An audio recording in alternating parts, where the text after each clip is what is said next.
point number 4 is differentiation. And really differentiation answers the question, why choose you over all these other options?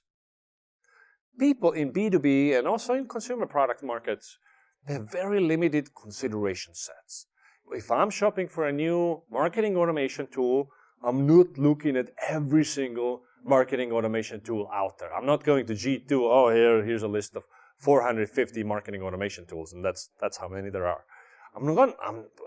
Nobody looks at every single option out there. They look at the first 3 they have heard of, and those are probably like the biggest companies in the market, like Marketo, or depending on my size, it might be maybe HubSpot or ActiveCampaign, whatever it is, right? And then, how would I even find out about you?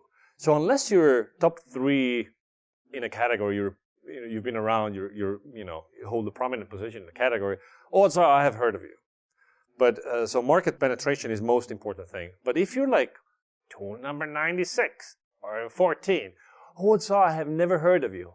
And if you are just like the category leader, I'm not going to find out about you. So differentiation is also an awareness play. How would somebody learn about you, remember you? How would you stand out from the crowd? So if I'm on your website and you fail to say, why choose you over other options? It's just a missed opportunity. And a lot of companies are looking at category leaders like, oh, look at Shopify. They're not saying why use Shopify. Yeah, of course. They're the category leader. Shopify does not need to be different. They're the status quo. They're the benchmark.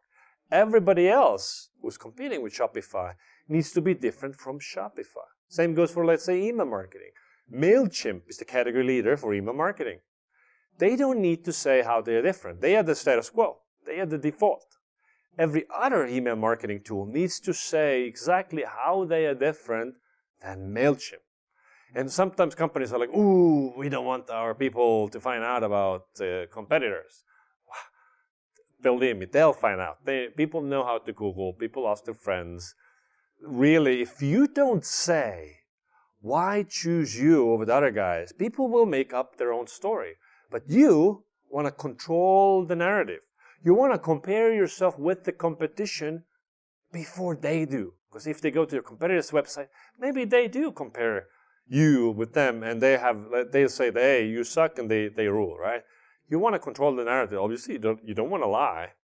It needs to be the truth, but you want to make a case. And also be honest about maybe your shortcomings or where you're kind of mediocre. We suck at these things. You want to focus on your onlyness. What are we the best in the world at? Where are we the leaders at? For which type of customer, right? You want to make that explicit on your website. Don't leave them guessing. Again, I go through hundreds and hundreds of messages. And when I look at, in the end, people ask people, what are your doubts about this? What keeps you from signing up? They're like, well, I'm not sure how this is different from that. And why is this better than this? And there are free alternatives to this thing.